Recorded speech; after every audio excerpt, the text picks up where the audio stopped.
Hello guys, welcome back to RR digital dynasty. ఈ రోజు మనం చూడబోయే ఫోన్ వచ్చేసరికి OnePlus Nord 5.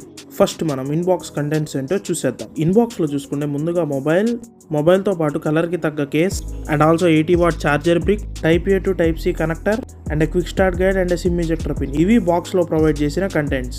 First of all దీని డిజైన్ గురించి మాట్లాడుకుందాం. ఫ్రేమ్ వచ్చేసరికి పాలికార్బోనేట్ కి సంబంధించిన ప్లాస్టిక్ యూస్ చేసేసారు. బ్యాక్ సైడ్ మనకి గ్లాస్ యూస్ చేశారు. ఫ్రంట్ వచ్చేసరికి Corning Gorilla Glass 7i protection use చేశారు. ప్రీవియస్ జనరేషన్ తో పోలిస్తే ఇది ఒక అప్గ్రేడ్ అనే చెప్పాలి గ్లాస్ విషయంలో. అండ్ ఇంకా థిక్నెస్ చూసుకుంటే 8.1mm థిక్నెస్ తో వస్తుంది. అండ్ ఇంకా వెయిట్ చూసుకుంటే మనకి 211 grams ఉంది. అండ్ నెక్స్ట్ కలర్స్ చూసుకుంటే marble white and next colour వచ్చేసరికి light blue colour and next colour వచ్చేసరికి గ్రే కలర్ అన్నమాట. ఈ 3 కలర్స్ లో వీళ్ళు ఫోన్ ని ప్రొవైడ్ చేస్తున్నారు. అండ్ ఇంకా కెమెరా డిజైన్ చూసుకుంటే మనకి capsule design like Samsung A56 design లాగా ప్రొవైడ్ చేశారు వీళ్ళు. అండ్ ఇంకా నెక్స్ట్ డిస్ప్లే చూసుకుంటే మనకి ఇది 1.5K AMOLED డిస్ప్లే తో వస్తుంది. అండ్ ఇది మనకి Swift AMOLED ultra HDR support చేస్తుంది అనమాట. అండ్ డిస్ప్లే సపోర్ట్ చూసుకుంటే మనకి ఇది Swift AMOLED ultra HDR support చేస్తుంది. అంటే మనం HDR కంటెంట్ వాచ్ చేయడంతో పాటు 450ppi సంబంధించిన టెల్మిట్ కలర్ ప్యానల్లో 19:9 ఆస్పెక్ట్ రేషియో తోటి మనం వీడియోస్ అయితే చూడొచ్చు. ఫ్రెండ్స్, మన సబ్స్క్రైబర్ కౌంట్ వచ్చి 26 ఉన్నారు. మీరు తలుచుకుంటే 1K టార్గెట్ రీచ్ అవ్వగలం. సో వన్స్ ఈ వీడియో అయిపోయాక మన ఛానల్ చెక్అవుట్ చేయడం మర్చిపోకండి. అండ్ ఈ వీడియో కనుక మీకు నచ్చినట్టయితే లైక్ చేయండి. అండ్ ఆల్సో ఛానల్ కనుక నచ్చినట్టయితే సబ్స్క్రైబ్ చేయడం మాత్రం మర్చిపోవద్దు. దీనిలో వచ్చేసరికి మనకి వేరియబుల్ రిఫ్రెష్ రేట్ యూస్ చేశారు. 60 లేదా 90 లేదా 120 అప్ టు 144Hz వరకు ఇది రీచ్ అవ్వగలదు. అండ్ ఆల్సో నైట్ టైం మన ఐసైట్ కి ఇబ్బంది లేకుండా మనకి వీడియోస్ చూడటానికి వీళ్ళు 3180 వరకు PWM డిమ్మింగ్ వీళ్ళు తీసుకొచ్చారు. And also colour vision enhancement feature ని కూడా తీసుకొచ్చారు. డిస్ప్లే పరంగా ఆసమ్ అనే చెప్పాలి. డిస్ప్లే బాగా తీసుకొచ్చారు ఈసారి OnePlus Nord 5 లో. బట్ బ్రైట్నెస్ విషయంలో వీళ్ళు కాంప్రమైజ్ అయ్యారు. Up to 800 nits indoor brightness ఇది సపోర్ట్ చేస్తుంది. అండ్ పీక్ బ్రైట్నెస్ వచ్చేసరికి 1400 nits దాకా మనకి బ్రైట్నెస్ వెళ్ళటం అనేది జరుగుతుంది. అండ్ పీక్ సన్లైట్ విజిబిలిటీ వచ్చేసరికి అప్ టు 1800 nits వరకు వెళ్తుంది ఇది.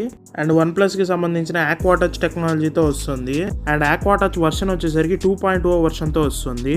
అంటే ప్రీవియస్ గా ఉన్న దాంతో పోలిస్తే కొంచెం అడ్వాన్స్డ్ గా అని చెప్తున్నారు ఈ కంపెనీ వాళ్ళు. ఈ ఆక్వా టచ్ టెక్నాలజీ వచ్చేసరికి మనకి ఎప్పుడు యూజ్ అవుతుంది అంటే మన హ్యాండ్స్ వెట్టిగా ఉన్నప్పుడు అండ్ ఆల్సో రెయిన్ లో తడుస్తున్నప్పుడు యూజ్ అవుతుంది. అండ్ వీళ్ళు టచ్ శాంపుల్ రేట్ అని గేమింగ్ కి సపరేట్ గా మనకి 3100 వరకు తీసుకొచ్చారు. ఇది మనం గేమింగ్ ఆడేటప్పుడు సెన్సిటివిటీని ఇంక్రీజ్ చేయడానికి ఉపయోగపడుతుంది. అంటే మనకి టచ్ రెస్పాన్స్ టైం అనేది కొంచెం ఈజీగా ఉంటుంది. అండ్ గేమ్స్ ని మనకి ఇది స్మూత్ గా రన్ చేయడానికి యూజ్ అవుతుంది అనమాట. సో మీరు BGMI కానీ ఇలాంటి గేమ్స్ ఆడేటప్పుడు మనకి టచ్ శాంపుల్ రేట్ అనేది ఇలా యూజ్ అవుతూ ఉంటుంది.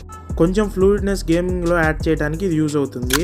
అండ్ ఇంకా నెక్స్ట్ ఆడియో విషయానికి వచ్చేస్తే ఇది డ్యూయల్ స్టీరియో స్పీకర్స్ తో వస్తుంది. అండ్ ఆడియో వచ్చేసరికి మనకి ఇది హైరిస్ ఆడియోకి సపోర్ట్ చేస్తుంది. స్పీకర్స్ లో డిసడ్వాంటేజ్ ఏంటంటే స్పీకర్స్ కి వీళ్ళు డాల్బీ ఆడియో సపోర్ట్ తేలేదు. ఆ డాల్బీ ఆడియో సపోర్ట్ తెచ్చుంటే బాగుండేది. అండ్ ఇంకా నెక్స్ట్ ప్రాసెసర్ చూసుకుంటే ఇందులో Qualcomm Snapdragon 8s Gen 3 processor తో వస్తుంది. అండ్ ప్రాసెసర్ ఆర్కిటెక్చర్ చూసుకుంటే ఇది 4nm బిల్డ్ టెక్నాలజీతో వచ్చిన octa-core processor. And maximum clock speed వచ్చేసరికి 3.03 GHz clock speed. And hardware పరంగా వీళ్ళు Qualcomm కి సంబంధించిన Adreno GPU 735 ని హార్డ్వేర్ గా మనకి దీన్ని తీసుకొచ్చారు. మీకు ఇది ప్రాసెసింగ్ ని ఎన్హాన్స్ చేయడానికి ఉపయోగపడుతుంది గేమింగ్ లో. ఆ షాడోస్ కానీ అవి అండ్ ఆల్సో ఇమేజ్ ప్రాసెసింగ్ కి సంబంధించినవి కానీ అండ్ బ్రైట్నెస్ అడ్జస్ట్మెంట్స్ కావచ్చు. అండ్ ఓవరాల్ గా నేచురల్ గా మనకు ఆ కలర్ కనపడటానికి ఇది యూజ్ అవుతుంది. అండ్ ఆల్సో AI కి సంబంధించిన డెడికేటెడ్ చిప్ హెక్సాగాన్ చిప్ ని యూజ్ చేశారు వీళ్ళు. ఆల్మోస్ట్ ఆల్ అన్ని AI ఫీచర్స్ ఇందులో ప్రొవైడ్ చేశారు. దేన్ని స్కిప్ చేయలేదనే చెప్పాలి. అండ్ ర్యామ్ అండ్ స్టోరేజ్ విషయానికి వచ్చేసి LPDDR5X RAM with UFS 3.1 storage. ఇది కూడా ఒక డిసడ్వాంటేజ్ గా కన్సిడర్ చేయొచ్చు. ఎందుకంటే ఇది UFS 3.1 తో వస్తుంది కాబట్టి ఇది చాలా ఓల్డ్ స్టోరేజ్ ప్యాటర్న్ అనే చెప్పాలి. అండ్ Antutu బెంచ్ మార్క్స్ కూడా అరౌండ్ ఒక 1.7 మిలియన్ వరకు ఇది స్కోర్ చేసింది. అండ్ గేమింగ్ కి యూజ్ అవుతుందా లేదా అంటే గేమింగ్ కి యూజ్ అవుతుందనే చెప్పాలి. OnePlus గురించి తెలిసిందే కదా, BGMI హ్యాండ్లింగ్ సూపర్ ఉంటుంది. అండ్ ఆల్సో గేమ్స్ కూడా ఇది స్మూత్ గానే హ్యాండిల్ చేసింది నేను చూసిన రివ్యూస్ లో అయితే. అండ్ నెక్స్ట్ ఫోన్ హీటింగ్ వచ్చేసరికి అప్ టు 42 నుంచి 43 degrees వరకు రీచ్ అయింది. ఇఫ్ 1 hour పైన గేమ్ ఆడితే ఈ హీట్ టెంపరేచర్ అనేది రీచ్ అయింది. అండ్ ఆల్సో వీళ్ళు కూలింగ్ సిస్టమ్ కూడా తీసుకొచ్చారు. 7300 mm² కి సంబంధించిన వేపర్ ఛాంబర్ సిస్టమ్ ని ప్రొవైడ్ చేశారు. ఇది ఇచ్చినా కూడా వీళ్ళకి అప్ టు 43 వరకు రీచ్ అయింది టెంపరేచర్. మిగతా ఫోన్స్ తో పోలిస్తే ఇది హీటింగ్ కొంచెం తక్కువ అవుతుందనే చెప్పాలి. ఎందుకంటే వేపర్ కూలింగ్ సిస్టమ్ ప్రొవైడ్ చేశారు కాబట్టి. బట్ ఈవెన్ దో 42-43 degrees అనేది కొంచెం ఎక్కువనే చెప్పాలి ఈ ఫోన్ కి, అన్ని ఫోన్స్ కాదు. అండ్ OS వచ్చేసరికి ఇది Oxygen OS 15 తో వస్తుంది. అండ్ బ్లోట్వేర్ ఉందా లేదా అంటే బ్లోట్వేర్ అయితే ఉంది. అండ్ డైలర్ వచ్చేసరికి వీళ్ళకి సంబంధించిన డైలరే ప్రొవైడ్ చేశారు. కాల్ రికార్డ్ చేస్తే అవతల వ్యక్తికి వినిపించదు. అండ్ ఇది కస్టమ్ UI తో వస్తుంది కాబట్టి app lock, dual app and app clone ఇలా చాలా ఫీచర్స్ ఉన్నాయి. అండ్ ఇంకా అప్డేట్స్ చూసుకుంటే మనకి ఇది 4 years Android updates and 3 years security updates provide చేస్తున్నారు. బట్ మనం గ్రీన్ లైన్ రాకుండా చూసుకోవాలి. బట్ దానికి కూడా వీళ్ళు life time replacement for green line issue అని ఏదో పెట్టారు వీళ్ళు. బట్ దానికి కూడా ఏదో ఒక సాకు చెప్తారనుకోండి. మీకు OnePlus పైన నమ్మకం ఉండి నాకు గ్రీన్ లైన్ ఇష్యూస్ వచ్చినా పర్వాలేదు అనుకుంటే ఈ ఫోన్ని తీసుకోవచ్చు. అండ్ నెక్స్ట్ OnePlus వాళ్ళు అలర్ట్ స్లైడర్ లాంటిది ఒకటి ప్రొవైడ్ చేస్తారు కదా, అది ఏ ఫీచర్స్ కింద వాడటానికి కూడా యూజ్ చేసేటట్టు చేశారు. అండ్ లైక్ సామ్సంగ్లో కనుక మనకి సర్కిల్ టు సెర్చ్ ఉంది కదా, సేమ్ అలానే వీళ్ళు ఆ బటన్ ప్రెస్ చేస్తే మనకి సమ్మరైజ్ చేసి చూపిస్తుంది అనమాట ఏదైనా కంటెంట్. అండ్ ఆల్సో మిగతా ఫీచర్స్ చూసుకుంటే ఆటో ట్రాన్స్లేట్ కానీ ఇలాంటివి చాలా ప్రొవైడ్ చేశారు ఏ ఫీచర్స్. అండ్ నెక్స్ట్ బ్యాటరీ గురించి చూసుకుంటే మనకి వీళ్ళు 6800 mAh బ్యాటరీ ఇస్తున్నారు. అండ్ ఫాస్ట్ ఛార్జింగ్ సపోర్ట్ చూసుకుంటే మనం 80 watt ఫాస్ట్ ఛార్జింగ్ ఇది సపోర్ట్ చేస్తుంది. అండ్ రివర్స్ వైర్ ఛార్జింగ్ వచ్చేసరికి మనకి ఇది 5 watt కి సపోర్ట్ చేస్తుంది. అండ్ స్క్రీన్ ఆన్ టైం చూసుకుంటే మనకి ఇది అప్ టు 9 hours వరకు స్క్రీన్ ఆన్ టైం వస్తుంది. అండ్ నెక్స్ట్ వైఫై చూసుకుంటే వైఫై 6కి ఇది సపోర్ట్ చేస్తుంది. అండ్ బ్లూటూత్ చూసుకుంటే మనకి ఇది బ్లూటూత్ 5.4 వర్షన్ కి సపోర్ట్ చేస్తుంది. అండ్ ఆల్సో NFC-ను ప్రొవైడ్ చేశారు. అండ్ ఆల్సో IR బ్లాస్టర్ కూడా ప్రొవైడ్ చేశారు. మాక్సిమం ఏ సెన్సార్ ని స్కిప్ చేయకుండా అన్ని ప్రొవైడ్ చేశారు. అండ్ ఫింగర్ ప్రింట్ వచ్చేసరికి under display finger print sensor use చేశారు. అండ్ ఆల్సో ఫేస్ రికగ్నైజేషన్ కూడా తీసుకొచ్చారు. And number of 5G bands చూసుకుంటే ఇది 11 5G బ్యాండ్స్ కి సపోర్ట్ చేస్తుంది. అండ్ సిమ్ కార్డ్ చూసుకుంటే డ్యూయల్ ఫిజికల్ సిమ్ కార్డ్ ఇచ్చారు, ఎలాంటి మెమరీ ఆప్షన్ ఉండదు. అండ్ ఈ సిమ్ లాంటి సపోర్ట్ ఏమన్నా ఉందా బ్రో అంటే ఈ సిమ్ లాంటి సపోర్ట్ ఏం లేదు. అండ్ నెక్స్ట్ కెమెరా చూసుకుందాం. కెమెరా చూసుకుంటే ప్రైమరీ కెమెరా వచ్చేసరికి 50 మెగాపిక్సెల్ సోనీ వాళ్ళకి సంబంధించిన LYT 700 సెన్సార్ యూస్ చేశారు. అండ్ అపర్చర్ 1.8 తో వస్తుంది ఈ కెమెరా. అండ్ నైట్ మోడ్ లో చూసుకుంటే మనకి వీళ్ళు మల్టీ ఫ్రేమ్ స్టాకింగ్ టెక్నాలజీ అని తీసుకొచ్చారు. దానివల్ల నైట్ ఫొటోస్ కూడా కొంచెం డీసెంట్ గానే పర్ఫామ్ చేస్తుంది.